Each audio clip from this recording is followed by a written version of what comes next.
Pemalas kalau tambah parakus, miskin. Tuhan kita pintar atau bodoh? Lalu kenapa anak-anaknya bodoh? Karena ini anak yang ini sekolah pemalas mati, tapi cita-cita dokter. Lama-lama kita mati semua kan kamu pun cita-cita itu. Kau kuatkan di saat aku lemah, kau menopang di saat aku merasa. Saudara-saudara, mari kita berdoa. Ya Tuhan Allah, tolonglah kami, malam semakin larut, kadang-kadang tubuh kami lemah. Tapi kami harus mendengarkan firman-Mu.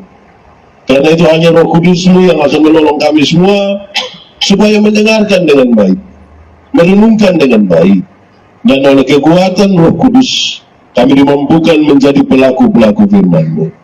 Diberkati semua hati yang siap untuk mendengarkan firman Tuhan. Bahkan sejauh suara ini terdengar, kami berdoa, Roh Kudus yang akan bekerja untuknya. Jauhkanlah semua pelengkap pencobaan, baik di dalam kami, baik di sekitar kami. Biar dalam damai sejahtera-Mu kami belajar firman Tuhan. Kami rindu pada firman. Berfirmanlah bagi kami Tuhan.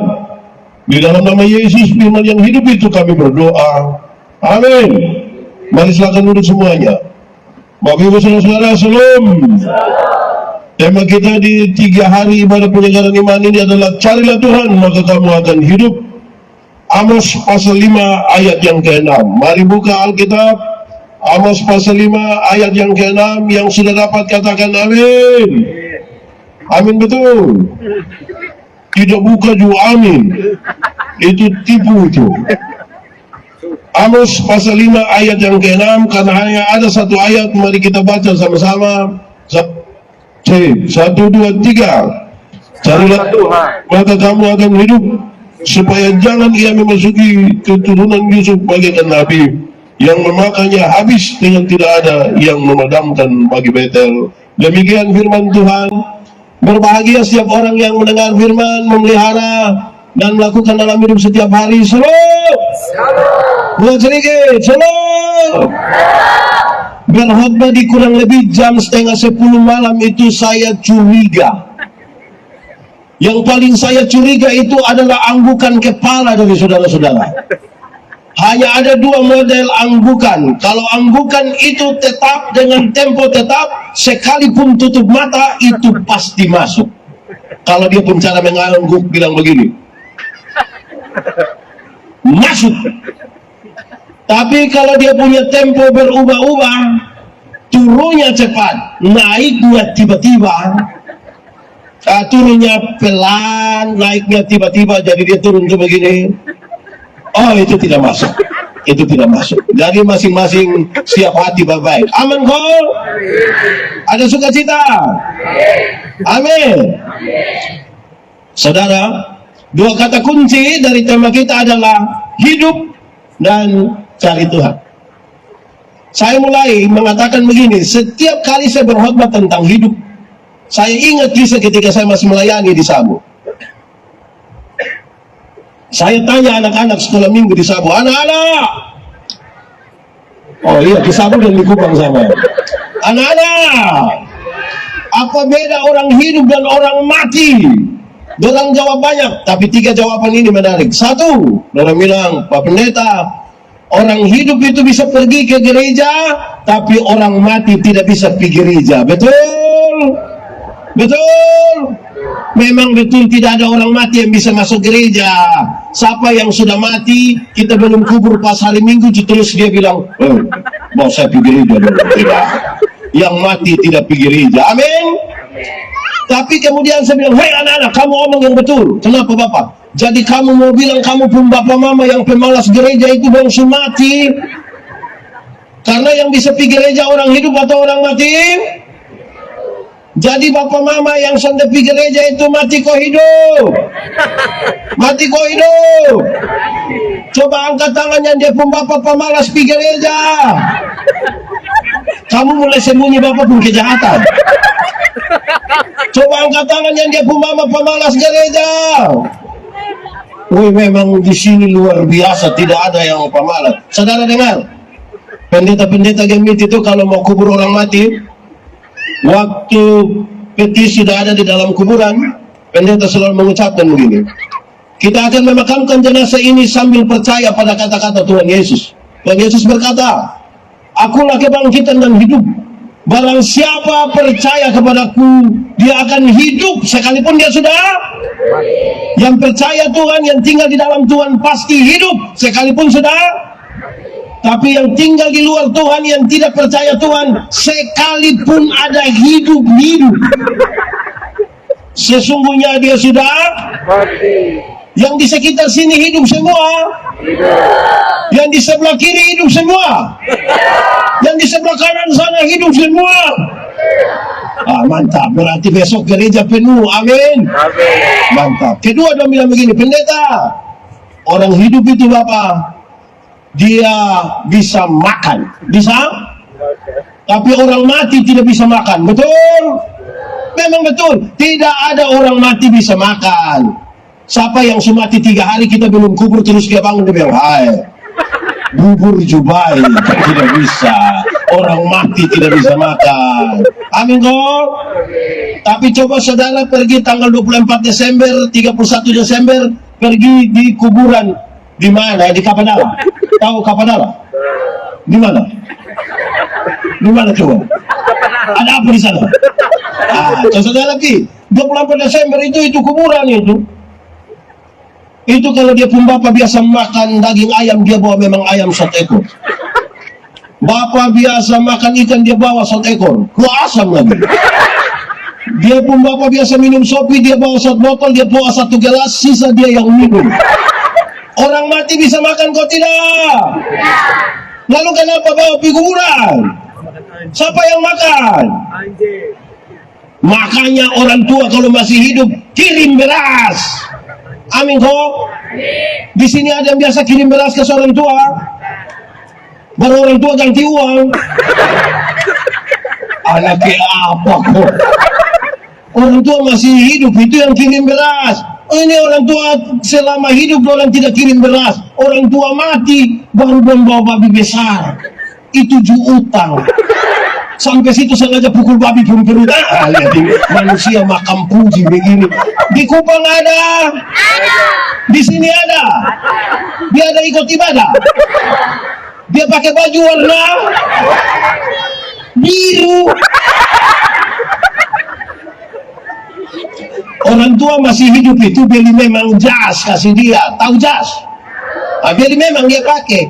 Ini orang tua masih hidup dan tidak beli jas. Setengah bapak pakai yuken. Pas mati dong beli jas. Orang tua masih hidup beli memang sepatu. Amin. Orang tua masih hidup dan tidak beli sepatu. Bapak tua jalan kaki kosong sampai dia pun jari dong tak buka besar begini. Waktu mati dong beli sepatu.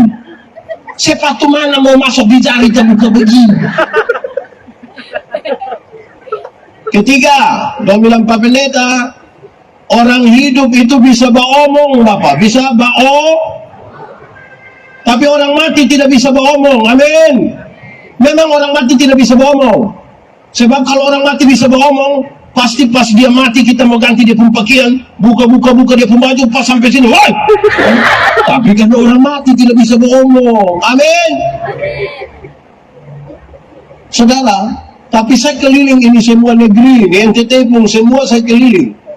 Banyak jemaat datang di saya dan bilang begini, pendeta, tadi malam nenek ada datang. Dan saya tanya, siapa pun nenek? Kita pun nenek Bapak. Nenek tinggal di mana? Nenek tinggal di sini Bapak. Sekarang nenek sudah mati Bapak. Yang betul orang mati bisa ngomong, kok tidak? Bisa kok tidak? Nah yang tadi malam datang itu siapa pun nenek? Siapa pun nenek? Mau saya tanya, nenek datang bikin apa? Nenek datang kasih nomor KP, Bang. Nenek tukang judi begini suruh polisi tangkap. Di sini ada yang tukang judi. Isi KP kok apa? Yang tukang judi online ada ikut ibadah. Ada di sini. Coba tunjuk. Ke apa kok? Iya, orang mati tidak bisa omong. Kadang-kadang ada banyak orang pi omong di kuburan. Dan jalan-jalan pi sampai sana, pas sampai kuburan dia bilang, "Salam." Untung baik kau yang di dalam tidak bilang omong deng. Yang selama hidup ini, orang mati bisa omong kau tidak? Bisa. Oke, saya mau tanya, kalau kita bermarah dengan seseorang, kita beromong dengan dia? Beromong kau tidak? Berarti orang yang bermarah kau tidak beromong dengan orang itu tandanya dia sudah begitu. Di sini ada yang tidak bicara dan dia pun mama, yang tidak beromong dan dia pun kakak, adik, ipar-ipar, mama mantu, bapak mantu, dari enlas.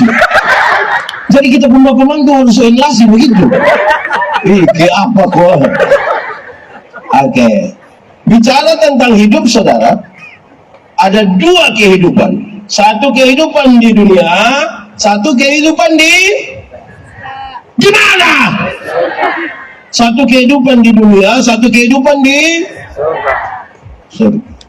Kadang-kadang orang mengejar kehidupan di dunia, lupa kehidupan ada yang sebaliknya. Ada yang terlalu urus di surga sampai lupa hidup ini tuh persoalan. Surga lebih baik atau dunia lebih baik? Surga lebih baik atau dunia lebih baik? Yakin surga lebih baik? Amin. Kalau begitu siapa mau pergi sekarang? Ada yang mau pergi sekarang? Saya lihat saudara ini penuh dengan keraguan. Pendeta, belum waktu Tuhan. Amin kok? Belum waktu Tuhan. Oke. Saya belum pergi ke surga yang lebih baik dari dunia, tapi tanda-tanda kerajaan surga harus sudah ada di tengah-tengah saya ada di sini. Amin. Tuhan kita kaya atau miskin? Tuhan kita kaya atau miskin? Lalu kenapa anak-anaknya miskin? Karena pakai bahasa Kupang bilang pemalas. Di sini ada yang pemalas, dia paham. Itu omong nanti waktu masih bui. Pemalas kalau tambah parakus miskin. Tuhan kita pintar atau bodoh? Lalu kenapa anak-anaknya bodoh? Karena ini anak dong, ini sekolah pemalas mati tapi cita-cita dokter. Lama-lama kita mati semua gara-gara kamu pun cita-cita itu. Kayak apa wow? Masuk dong menyesal. Waktu libur dong bikin ucapan syukur. Tapi cita-cita dokter. Woi, repot. Ada satu lagu dulu yang perlu kita kritisi. Biar ku miskin ilmu uang. Kamu tidak tahu ini lagu? Lalu kenapa suruh saya solo? 3, 4. Biar ku miskin ilmu uang, tapi ku punya Yesus. Senang. Yakin kalau miskin senang? Yakin kalau miskin senang? Oke. Saudara, ada dua kata yang paling banyak di berdoa dan bekerja itu dibagi dalam 4 kelompok. Nanti kita nilai kita di kelompok mana. 1, ada orang yang ini barang mati ini begini. 1, ada orang yang kerjanya kuat sekali tapi doanya lemah sekali. Kerja kuat tapi doa lemah. Orang yang kerja kuat dan doa lemah itu dia punya kerja sibuk. Kadang-kadang dia sibuk yang tidak wajar. Separuh masih ganti pakaian dinas, dia tidak sempat ganti. Alasan apa? Sibuk. Orang yang sibuk jangan coba-coba kita ajak dia ibadah. Kakak, ikut ibadah. Dia bilang, oh, saya sibuk. Itu kalau orang sibuk tuh ke derajat naik sedikit, jadi harus ekspresif. Saya sibuk. Orang yang macam begitu, dia tahu cara kumpul uang, tapi dia tidak tahu cara menikmati. Orang yang kerjanya kuat tapi doa lemah, dia tahu cara menjadi kaya tapi tidak tahu cara menjadi bahagia. Bahkan dia pun diri sendiri juga dia sekikir. Itu celana pengkaret sampai sudah buka bong dia tidak beli.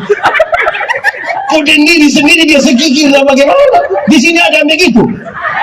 Sama putih mani itu, sama putih mani yang betul begitu. Saya suka bilang di mana-mana. Kadang-kadang kumpul uang banyak-banyak tapi tidak pernah jalan-jalan di Surabaya. Nanti satu saat di Surabaya berdebat pendeta, yo saya di Surabaya, enak ya pesiar-pesiar, tidak apa-apa. Terus saya di rumah sakit Dr. Sutomo, sudah dapat rujukan mulai berbiak di sana. Susu. Kerja kuat tapi doa. Kelompok yang kedua, ada orang yang kebalikan dari itu. Kerjanya lemah tapi doanya doa kuat, kerja orang yang doa kuat tapi kerja lemah itu lama-lama beta menyanyi kaskala ketisa. Oke, orang yang doa kuat tapi kerja lemah itu orang hanya berharap pada mujizat saja. Sudah terima habis itu anakan cabe pakai bahasa Indonesia bilang urus Lombok. apa tadi terima anakan apa? Lombok. Oh, kurus. Berarti kalau orang kurus itu namanya orang cabe. Kamu nih ngomong ke apa, Bu?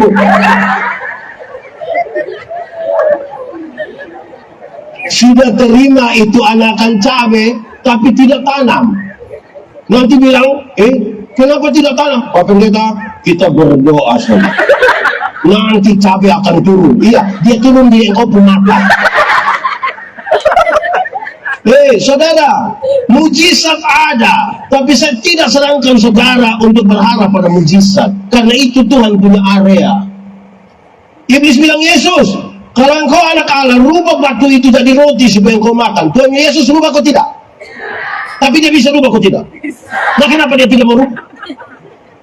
Pertama, kan dia tidak mau ikut perintah dari iblis. Tapi yang kedua, masa mau bikin roti saja pakai mujizat? Kalau bikin roti pakai mujizat, maka tiap hari di Borneo tuh mujizat terus. Mujizat roti kelapa, mujizat donat.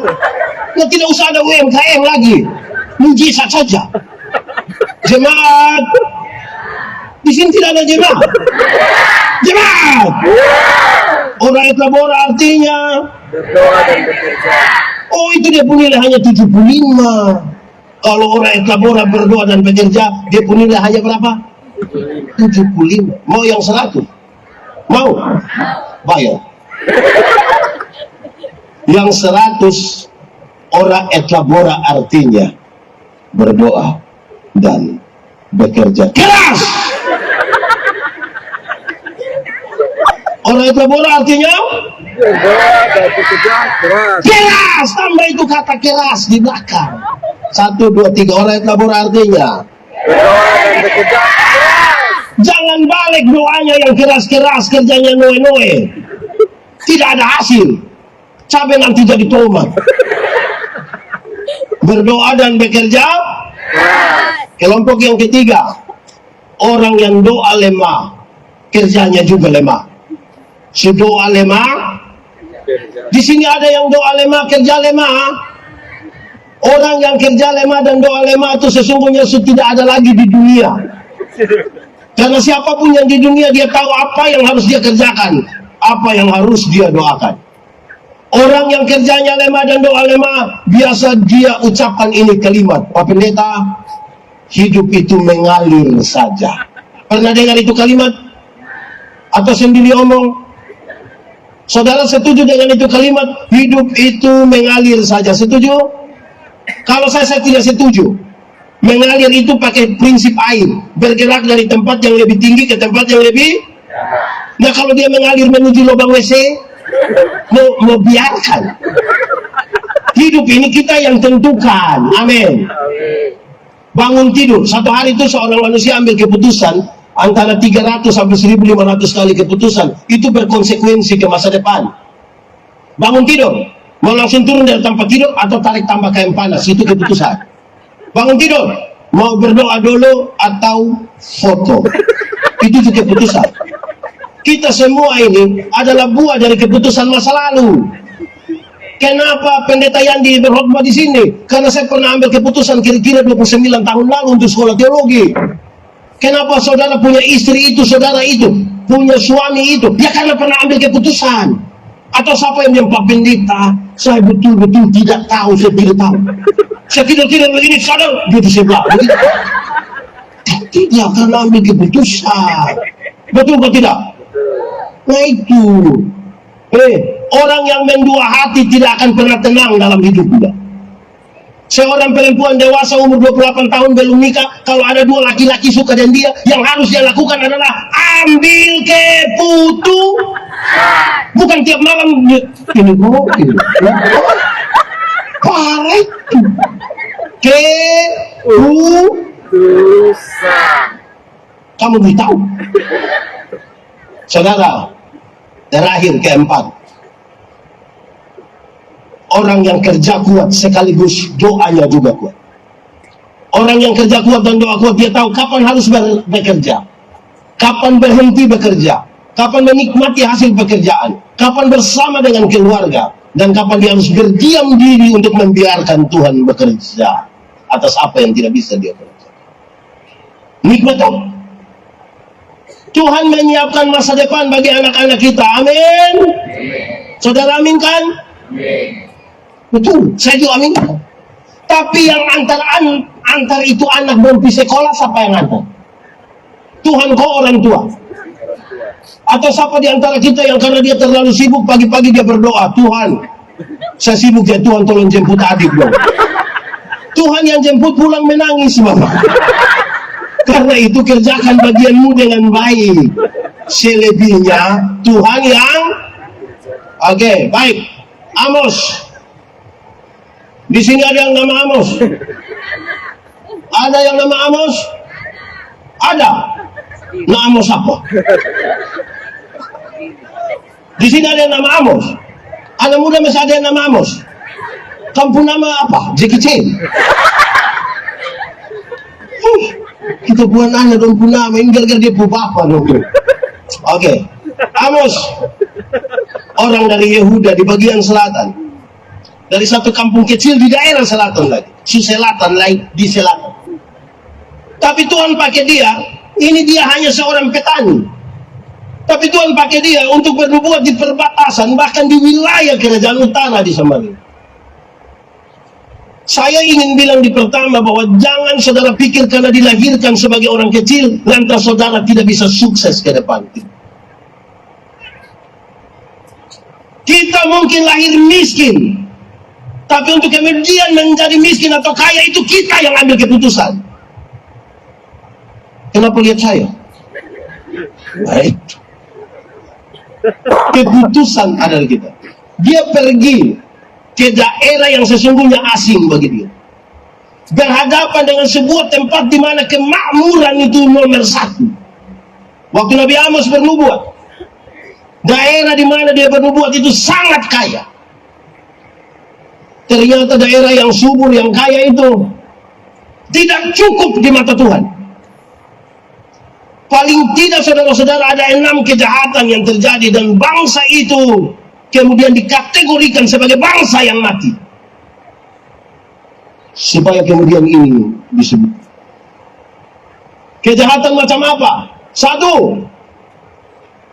Penindasan terhadap orang miskin terlalu kuat di daerah itu. Orang-orang kaya menggunakan kekayaannya untuk menindas dan menghancurkan orang-orang kecil. Itu membuat mereka sangat-sangat sulit. Di Kupang sini ada orang kaya yang biasa bikin-bikin orang kecil kok. Atau ada orang kecil yang bilang orang kaya tolong bikin-bikin beta dong. Saudara, saya mau bilang pada saudara, kenapa bagi saudara yang kaya, saudara yang berada, saya kasih tahu saudara, kenapa dengan kekuasaan, dengan kekayaan, saudara menindas orang kecil? Kalau saudara punya masalah kejiwaan yang serius. Orang yang luka batinnya tidak bisa disembuhkan, yang belum sembuhkan. Ketika dia menganga keluar oleh karena jabatan dan kekayaan, dia butuh kesembuhan dan ternyata kesembuhan itu dia tidak dapat. Dia ingin menggunakan kekayaannya supaya dia dihormati, dia dihargai, dia disanjung-sanjung. Makanya dia menekan orang-orang kecil. Dia tidak berakhir, dia tidak pernah tim bahasa bikin begitu. Dia tidak selesai dengan dirinya. Dia rindu orang menyanjung-nyanjung dia. Di Kupang ada. Saya mau bilang pada saudara, harus ada orang kaya, harus ada juga orang miskin. Dari segi harta. Tapi kita di hadapan Tuhan sama, jangan menindas. Bayangkan kalau di Kupang ini semua orang kaya. Siapa mau perintah beta? Harus ada di bawah sedikit. Tapi bukan untuk ditindas. Tuhan Allah tidak suka sebuah penindasan. Dan saudara-saudara yang menindas dikategorikan sebagai orang-orang yang mati. Bahkan Anda mencari mati. Apa yang kamu perbuat kepada saudaraku yang hina ini, itulah yang engkau perbuat kepada aku. Saya belajar dari seorang sahabat. Dia seorang direktur bank. Saya begini sahabat yang direktur bank. Pinjam gampang. Ada yang mau sahabat dari saya? Atau saudara mau sahabat yang petugas koperasi? Oke, dia bilang begini. Karena ada direktur bank ini satu orang yang ingin yang simple tapi perfect. Yang dia kepingin sempurna tapi dia tidak mau yang terlalu ribet-ribet. Walaupun dia punya jabatan, dia turun mobil, dia bawa dia pun tas sendiri. Dia tidak mau orang buka kasih dia pintu mobil dan seterusnya. Satu saat ketika dia ada di ruangan, 2 cleaning service itu datang kepada dia, 2 orang pembantu datang kepada dia, bilang begini. Satu yang tukang basabu, satu apa kok, pokoknya dia pembawa. Datang dia begini, Bapak, kami boleh bicara sedikit? Oke, boleh. Kami ingin sampaikan kepada Bapak begini. Kalau semua orang di dunia baik seperti Bapak, semua orang di dunia baik seperti Bapak, maka kami punya istri dan anak tidak akan pernah dapat makan apa-apa. Loh, kamu dua punya maksud apa? Bapak, izin. Kami digaji untuk bawa Bapak punya tas. Kami digaji untuk buka Bapak punya pintu mobil. Kalau 2 pekerjaan ini sudah Bapak ambil alih, lalu kami kerja apa? Apa yang tadi dia pikir itu bagi dia aman, tidak aman bagi orang lain. Akhirnya dia tersadar akan sesuatu dan dia bilang, oke, kalau begitu saya minta maaf, tapi mari kita deal. Kalau besok kamu membawa tas saya, kalau besok kamu membuka pintu mobil saya, bukan karena saya lebih hebat dari kamu, tapi karena masing-masing kita bertanggung jawab akan tugas kita masing-masing. Amin. Ada penindasan di situ? Laksanakan saja fungsi. Tapi yang anak buah dong jangan bikin ke bos-bos. Di sini ada yang anak buah bikin ke bos-bos. Ada kok tidak? Nah kalau ada istri kok tidak yang bikin ke bos-bos, dia punya suami yang RT masih panggil dia mama RT. Ke apa kok? Yang kepala sekolah dia punya suami tapi suruh panggil dia mama kepset. Lama-lama dia tanda tangan rapor. Dia bikin susah gitu kuat.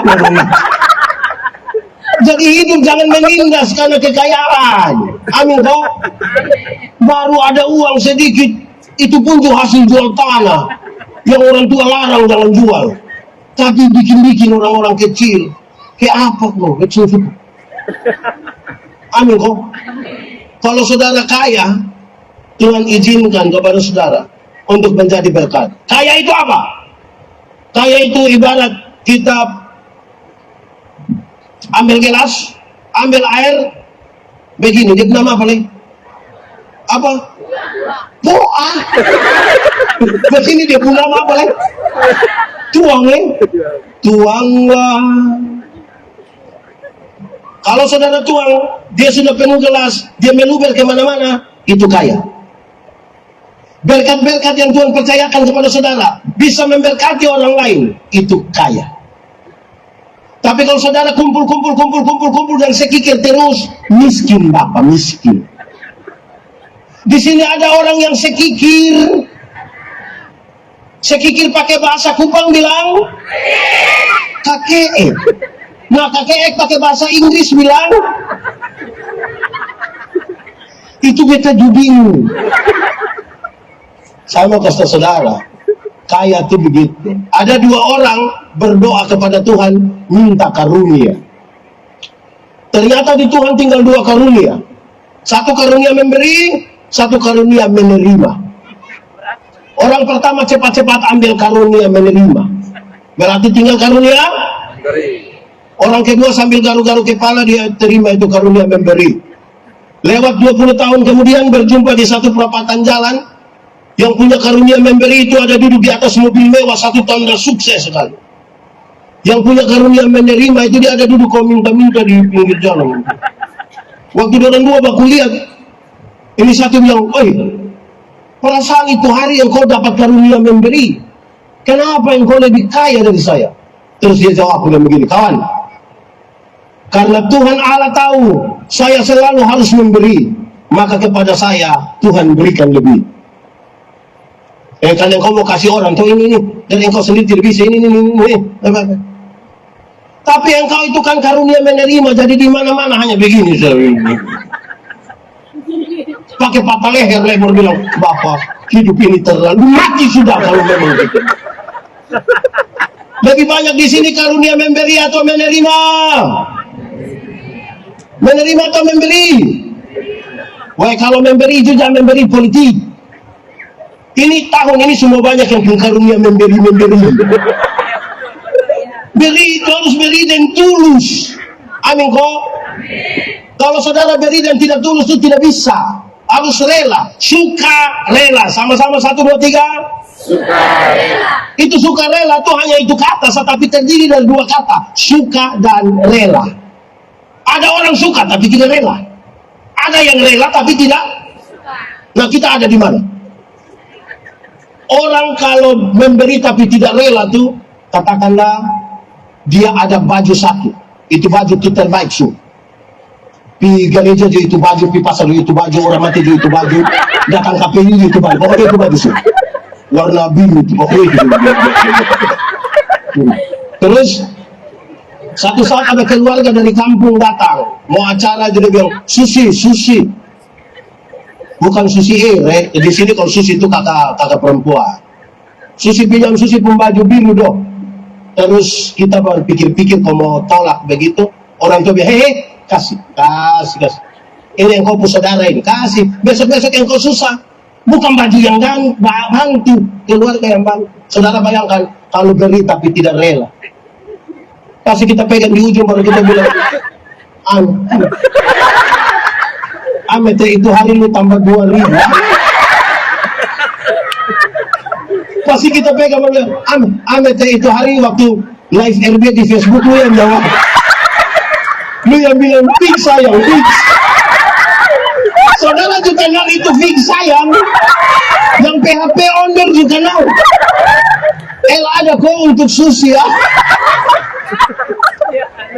Saudara, jangan dengan kita harta kita menindas.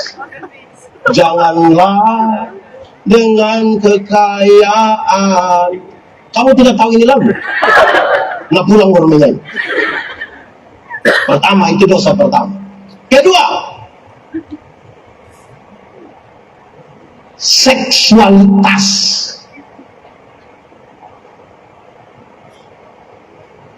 Kenapa lihat? Masalah persinahan yang serius di satu negeri yang subur itu, persinahan terlalu banyak.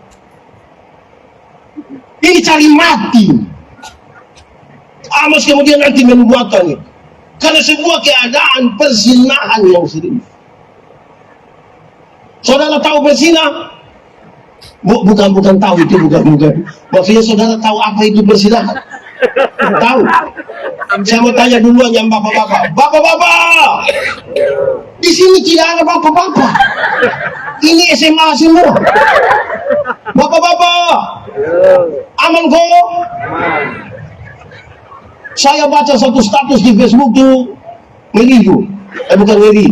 Kayak apa kok? Dia tulis sudah begini. Istri pinjam HP kami. Kami tidak takut. Hanya deg-degan. Tidak tahu si hapus kok belum. Bapak-bapak, aman kok? Mama tua bisa pinjam. Tidak deg-degan. Su hapus. Ibu-ibu, di sini tidak ada ibu-ibu. Ini nenek-nenek semua. Ibu-ibu, ibu-ibu, siapa pun suami yang dia punya HP Polaroid? Ada kok yang pakai sidik jari lah, pakai kontak mata. Dia polisi. Rahasia negara apa yang ada simpan di situ? Ini baik. Saya berkhotbah tentang keluarga, saya bilang ada orang yang duduk makan sama-sama suami istri, tiba-tiba ada orang telepon, teneneng. Dia ambil Bible sengaja langkah keluar, dia bilang, halo. Kalau itu terjadi, hai istri-istri, aku berkata kepadamu, curiga sudah. Weh, hati-hati dan bahaya persinahan toh. Amin kok? Saudara, amin kok? Hati-hati toh. Di sini ada tempat persinahan. Di mana? Di mana? Kau sudah lihat begitu? Di sini. Tuhan marah. Kedua. Ketiga, korupsi. Daerah yang subur itu penuh dengan bahaya korupsi yang serius. Tahu korupsi? Pernah korupsi? Ulang-ulang? Nah itu mati. Jangan korupsi. Cukupkanlah dirimu dengan apa yang ada padamu. Berbahagialah engkau dan baiklah keadaanmu. Amin. Dia lanjutkan, istrimu akan seperti pohon anggur yang subur. Istri seperti pohon anggur. Anggur itu lambang sukacita. Cukupkan kita pun diri. Oh, istri itu seperti pohon anggur, sukacita. Ibu-ibu, ibu-ibu. Kalau suami di mana-mana kau ingat ibu-ibu terus, senang kau tidak? Atau suami pasal lebihin satu telepon begitu. Suami mau tugas di Jakarta kok, di Surabaya kok, di Bandung kah, di mana kok, hotel bintang 5, spray dari Sutra, selimut dari Sutra, sarung bantal dari Sutra, berbau harum sekali, tapi dia tidak lupa dia punya sarung bantal di rumah, padahal mungkin bau ludi. Atau mungkin bau keringat. Istrinya seperti pohon anggur yang subur. Dia pembagian mau subur, kok tidak, itu soal nomor 2. Yang penting dia menjadi sukacita. Cukupkan kita pendiri dengan apa yang ada, itu cukup Ada teori, ada 1-2 orang datang bilang saya bilang begini, Pak Pendeta Yandi, kenapa? Ini anak dong tidak tahu kita mau bikin ke mana. Ini masuk. Pukul sudah, injak sudah, ikat sudah, marah sudah. Tapi anak dong model begini terus. Tidak tahu dong ikut siapa. Saya bilang, kau mau ikut siapa? Kalau bukan ikut dia pun bapak, ya ikut dia pun mama. Masa ikut saya? Tapi kemudian saya kasih tahu, Alkitab mengisyaratkan supaya anak-anakmu jadi baik, panggil mereka dengan nama yang baik. Apa? Apa? Panggil dengan nama yang baik. Jenny, Yanti, Tingus. Kalau dia orang Rote tambah Boi. Kalau dia Sabu tambah Ina, Ama. Kalau dia Sumba tambah Umbu, Rambu. Ya toh? Kalau dia Semau tambah apa? Mulai cari orang bunyi. Panggil mereka dengan nama yang baik, nanti dia jadi baik. Karena ada orang tua di Kupang panggil dia punya anak, weh babi. Orang tua tidak boleh panggil dia punya anak babi. Pertama karena memang tidak boleh. Yang kedua, kalau dia punya anak babi nggak dia punya bapak. Karena itu jangan panggil dia punya anak begitu. Kedua dalam kaitan dengan ini, berikan kepada mereka makanan yang baik. Berikan mereka apa? Makanan yang baik itu saudara bukan soal 4 sehat 5 sempurna, bukan soal nasi basi atau tidak. Makanan yang baik ialah uang hasil judi, hasil korupsi, hasil merampas, yang orang lain punya kita tarik. Jangan kasih makan istri Anda. Tidak jadi darah daging. Kok kita pun daging kurang? Kita semua ikut saya marah saudara tidak tahu. Ya, jangan korupsi. Korupsi bukan sekedar korupsi uang. Korupsi waktu kerja juga. Dia mau bekerja, keluar dia bawa memang dia pun handphone. Sana apa tuh kalau bawa? Tapi ketemu kawan selalu lihat ini. Sampai di tempat kerja sudah lambat. Oh kakak, makasih kakak. Betul sih. Korupsi bukan sekedar uang, waktu bekerja. Jangan sampai waktu kerja kita ada orang yang saudara lihat kalau saudara di kantor, biasa kerja kantor jam. Oh di sini tidak ada yang kerja di kantor. Masuk kantor biasa jam. Kenapa? Pakai bahasa Inggris saya Inggris. Masuk kantor jam 7:30. Kalau saudara datang tepat waktu, saudara bisa lihat saudara pun cara jalan. Selamat pagi, shalom. Kalau tepat waktu. Bayangkan kalau kantor 7:30, saudara datang 11:30. Saudara bisa jalan begitu? Kan saudara pun jalan ke perang. Di sini ada yang ikut latihan perang. Sudah begitu lagi tipu lagi. Pas dia merayap begini kepala kantor. Oh, Bapak sebenarnya menuntut hak mau, jalankan kewajiban tidak mau. Ada satu orang, saya bantu dia kerja, dia punya bahan laporan keuangan apa kok. Saya jangan kasih tahu dia punya nama program ini saudara apa. Saya bantu dia, rubah sudah 3 kali. Dia bilang bapak ini kok ini, yang kita pusing ini karena tulis 10.000 yang kau bayar 7.500, itu yang kita pusing. Kalau tulis 7.500 bayar 7.500 pusing. Nah itu. Tulis 10 yang bayar 10. Betul bosan. Supaya 10 tapi jangan 2 nota untuk 1 barang. Ini kursi 1 sama dia pun nota 2. Satu dari yang proyek ini, satu dari proyek itu. Kayak apa wah? Ada orang nih yang percayakan kasih dia proyek kerja satu ini yang beta suka. Dia itu dia sudah mau ada tulisan apa-apa, dia menghadap Aci bisa kok kasih itu nota berisi sendiri. Aci capsa. Oh itu Aci harus pakai cap sapi.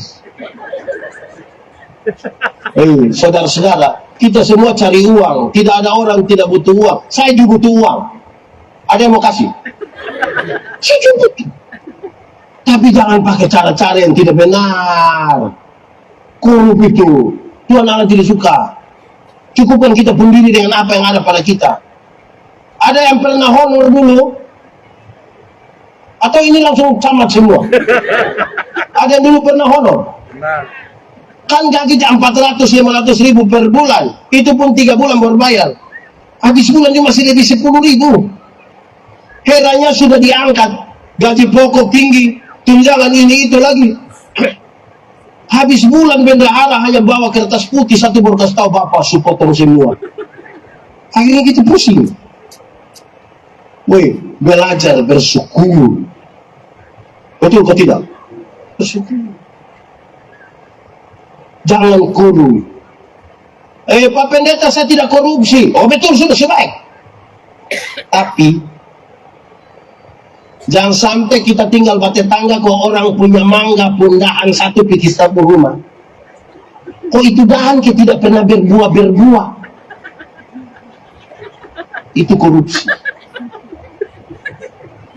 Saudara kalau jual ikan, yang mau datang itu yang jual sudah. Atau kalau apa jamnya, Bapak, yang ikan bagus Bapak, dia tidak mati, hanya semaput. Dia bikin itu yang pas.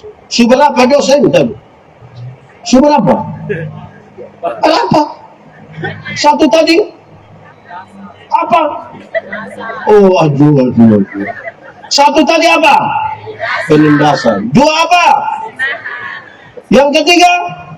Korupsi. Keempat, ketidakadilan. Dosa di waktu Amos melaksanakan dia punya nubuat. Dosa karena ketidakadilan hukum. Ada orang-orang tertentu kebal hukum. Mungkin karena punya jabatan, mungkin karena kenalan, mungkin karena punya uang. Dia sepertinya tidak tersentuh hukum. Orang-orang lain kena hukuman. Sepertinya tidak adil sekali. Marah. Dia kasih tahu ini saudara, Tuhan yang adalah hakim paling adil tidak suka ketika kita tidak berlaku adil. Kenapa harus ada orang menikmati sebuah hasil dari sebuah ketidakadilan? Pak Pendeta omong pengadilan, kok apa kok tidak? Saya mau omong yang lebih ringan. Ada kita ini kadang-kadang tidak adil. Pagi-pagi polisi tahan kita karena tidak pakai helm. Terus kita kasih tahu Pak polisi minta maaf. Kenapa? Ini tadi saya di rumah sakit parkir dia mungkin tidak kunci ini helm, orang ambil Bapak. Orang ambil. Oh, makanya lain kali itu tolong jaga kita, lain kali jangan ya, jaga baik-baik. Susah lalai tipuin. Pas sampai bercerita dengan kawan kasih tahu, woi tadi beta kena tilang karena tidak pakai helm. Lu bodoh nah. Beta tadi juga nama beta tipu. Dia kasih tahu bilang di rumah sakit ada yang curi. Bayangkan si tipu lain, si salah lain tipu lain. Di Kupang ada yang begitu. Ada. Dia ada di sini. Yang pikirnya jangan pakai helm. Lakukan sesuatu adil. Kita nih omong keadilan ini kadang-kadang terlalu tinggi soal putusan-putusan yang kadang-kadang kita bisa mengetiru hukum pembata putih. Sudah hal-hal kecil saja. Tuhan bicara tentang keadilan sosial, dia kasih tahu apa yang kamu tidak inginkan orang perbuat kepadamu, jangan perbuat. Itu sudah cukup. Ini kenapa adil? Di rumah juga adil. Keadilan itu dimaksudkan supaya kita tuduhan yang diberikan kepada kita menjadi palsu. Maksudnya begini, saudara pernah alami kok tidak orang omong saudara punama? Pernah alami kok tidak? Padahal yang diomong itu tidak benar. Pernah alami? Lalu saudara marah kok tulis di Facebook. Lakukan saja dengan adil. Adil membuat kita punya tuduhan itu menjadi palsu. Contoh, saya punya bapak, saya sebut bapak kandung. Saya punya istri, punya bapak, saya sebut bapak dari Allah. Kalau saya ambil 100.000 kasih saya pun bapak kandung, adil kalau saya ambil 100.000 kasih saya pun bapak kandung. Supaya waktu saya punya istri lihat saya kasih 100.000 di saya pun bapak kandung, dia marah saya, kau ambil uang kasih kau pun bapak. Tanpa saya bicara, dia pun bapak yang bilang, jangan marah engkau punya suami, karena dia juga kasih saya 100.000. Tuduhan menjadi palsu. Bapak-bapak, Kalau di rumah di meja makan ikan ada 2 padahal orang 4. Bapak, mama tambah anak 2, ikan tinggal 2. Siapa yang makan? Bapak dan Ibu. Siapa yang makan? Saya kayak tidak dengar. Saya tanya siapa yang makan? Wow! Siapa yang makan? Mau bagi 2, tidak soal supaya semua dapat. Mau kasih anak saja yang makan, tidak soal. Mungkin karena mama yang goreng jadi mama ambil 1, kita yang lain bagi yang 1, tidak soal. Mungkin karena bapak sakit jadi bapak ambil 2-2. Tidak ada masalah. Tapi kita belajar ingat orang lain. Adil itu ingat orang lain. Amin kok. Ini bulu ayam di rumah, dada bapak yang dapat, paha bapak yang dapat. Kasihan anak dapat kuku di leher. Terus dia pun mama dukung. Tahu sendiri itu bapak ayam kesayangan. Ayo nak, isap-isap saja kuku enak. Aduh, pikir mana tuh. Tidak adil, Tuhan tidak suka ketidakadilan itu. Amin kok. Oke, saya mau kasih tahu saudara. Ini bapak-bapak dong satu. Bapak-bapak yang tukang merokok dong itu berhenti sudah. Dapat uang 100.000, dia beli rokok 20.000. Tinggal 80 nih yang dia pegang 50.000. Simpan, dia kasih dia istri mama, beta simpan 50.000 ini uang jaga-jaga. Tinggal 30 ini yang dia sorong kasih pung istri, bilang mama terima ini sushi dengan harapan tiap hari kuah asam. Ibu-ibu dapat 30.000 itu, ibu-ibu bikin pengucapan syukur atau tertekan? Memang itu suami setelah. Bapak-bapak, kalau satu saat keluar rumah kok istri pesan, papa tolong beli lipstik, beli tanda hati. Jangan ibu boleh semangat, papa tolong beli lipstik. Jangan, lu cukup makan siripinang saja. Kita ini kadang-kadang melakukan barang yang tidak adil di rumah, tapi mempersoalkan ketidakadilan ini. Semua kita ini produk dari rumah. Ibu-ibu, jangan juga terlalu menuntut di suami. Lihat orang lain pun sebelah di situ dia cuma kayak itu. Suami baru pulang kok capek-capek, lihat dia bapak, iya. Dan di sebelah saya beli sofa baru. Sudah beli sih. Bapak besok pulang, bapak, yuk. Dan di sebelah saya ada TV baru. Beli. Bapak, dan di sebelah saya ada motor baru. Nah, motor laki-laki ini kan sayang istri tuh. Ini orang yang ini. Kita bicara jujur, orang tidak percaya ini. Ibu-ibu, kamu mau apa sebenarnya?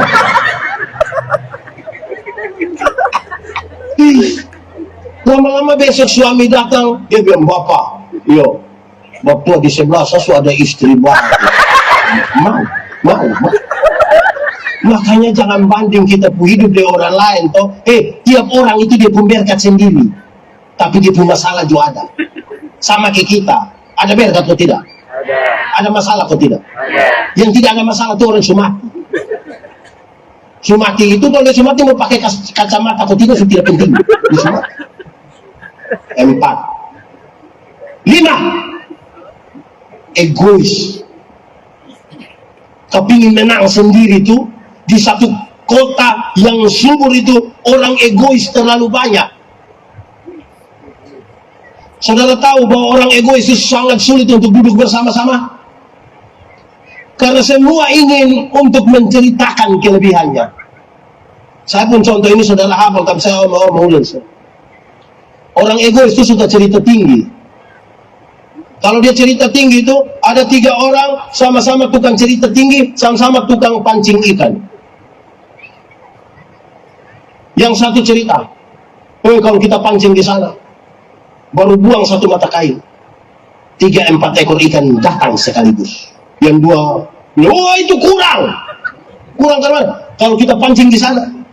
Baru buang satu mata kail, yang 3-4 ekor ikan itu bawa memang dia punya istri anak.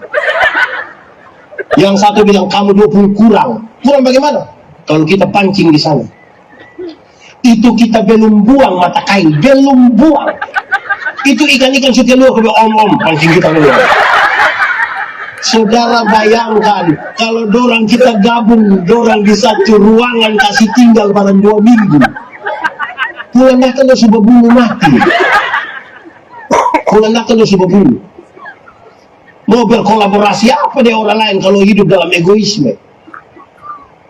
Kita 5 orang kerja ini panggung sama-sama. Terus orang kasihan kita kopi beli nasi 5 bungkus. Kalau 5 bungkus berarti apa? 1 orang 1. Tapi dia bilang, aduh, adik tadi dari rumah sudah makan. Iya makan pagi. Oh, nah kalau begitu lu setengah saya bilang. Selalu egois karena mana kok. Kita nih kadang-kadang terlalu minta dimengerti. Ibu-ibu, satu saat bapak pulang, bapak tanya, mama, yo, makanan di mana? Bapak kalau sampai tanya makanan di mana, itu bukan karena dia tidak tahu meja makan di mana. Kok itu meja juga dia yang beli? Bapak tuh kalau sampai tanya makanan di mana, karena laki-laki juga ingin dimengerti. Lihat. Ini kita boleh tanya bapak, mama, makanan ada di situ, makan sakit. Ini bapak-bapak di satu, bapak-bapak, mama tuh capek, jangan terlalu menuntut lah. Bapak, kira-kira laki-laki bisa cuci gelas kok tidak? Nah pulang cuci, biar komandonya berisi di buku. Kita nih kadang-kadang terlalu menuntut. Ini suami dong, ini badan bagus, ikut gym, jalan begini, keluarga bertamu terus dia sorong dia puisi, mama,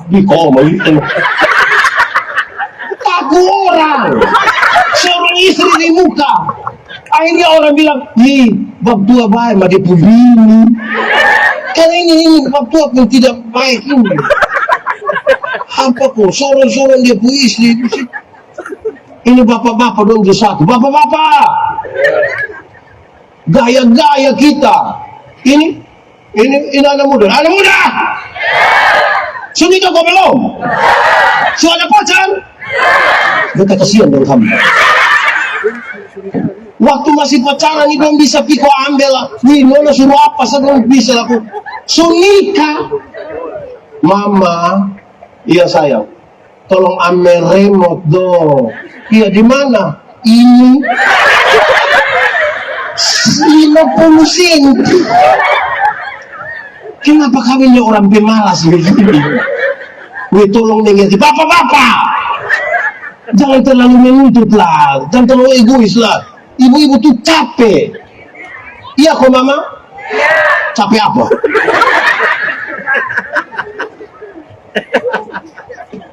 Keenam, ini khotbah belum habis. Keenam, penyembahan berhala. Di satu kota di mana Amos diutus, kota itu penuh penyembahan berhala. Berkat jasmani ada, tapi kalau saudara hidup dalam penyembahan berhala, saudara sementara ada pada jalan-jalan kematian. Karena orang yang menyembah berhala tidak percaya kepada kuasa Tuhan, tidak percaya pada kebangkitan Kristus, apalagi meyakini Kristus sebagai Tuhan. Orang yang menyembah berhala akan terjerumus dalam penyembahan-penyembahan oleh dan karena setan. Sejauh itu ke Pak Pendeta? Tidak. Saya mau bicara yang ringan. Segala sesuatu yang menggantikan Tuhan namanya berhala. Segala sesuatu yang kita sudah sangat tergantung kepadanya namanya berhala. Mari kita lihat. HP. Tahu HP? Ada pernah beli HP? Kadang-kadang kita punya ketergantungan di HP ini sudah terlalu tinggi. Sudah tidak baca Alkitab, tiap hari dia baca orang pun status baru dia duga-duga ini dia omong meta, kau omong batu bapa.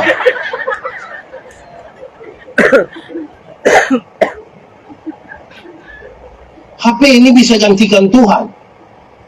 Dorang kalau duduk main HP ini bisa sampai pagi. Tapi coba bilang, adek, sebentar baca Alkitab. Itu dia mau namanya. Kita ini ke apa kuah? Dulu belum ada HP, hanya telepon rumah. Kita keluar rumah, kita tidak pikir apa-apa, toh.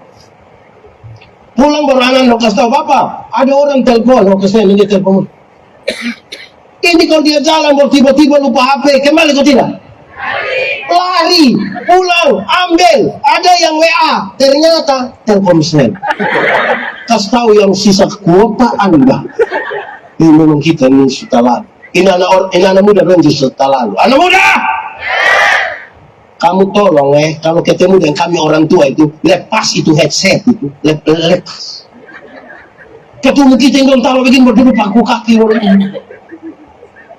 Ih, sama kayak lari dari rumah sakit itu. Ini selang infus dong masih melekat-melekat di situ. Apa yang terlalu menyanyi lagu yang dia tidak mengerti juga dia. Wih, bosom berhenti.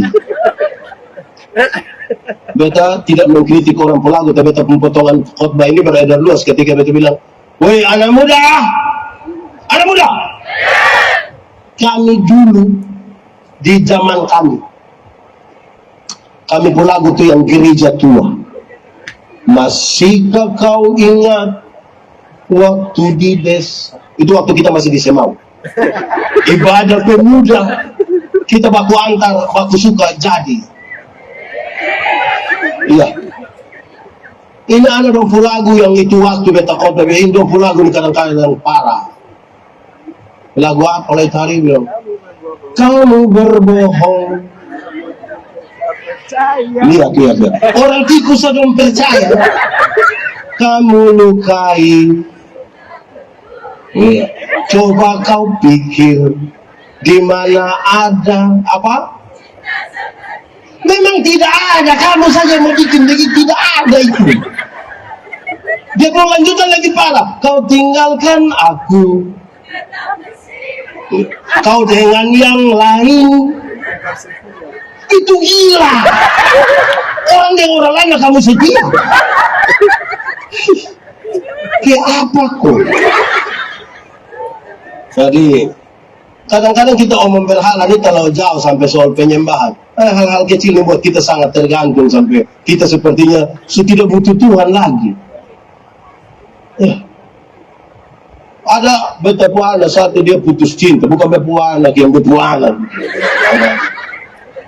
Dia putus cinta, dia datang ngomong dan beta, biasa saya. Jodoh itu akan datang dengan sendirinya. Itu pun kalau dia tahu rumah. Jadi engkau penting serlo. Tapi beta maksudnya begini, jangan sampai kita punya tergantung untuk buat kita seperti tidak berdaya. Dunia belum berakhir. Tuhan atur. Kenapa ada sesuatu yang mengganggu kita sampai kita tidak bisa buat apa? Di satu kota yang makmur ini, 6 dosa ini. Oh, dia bilang, cari itu.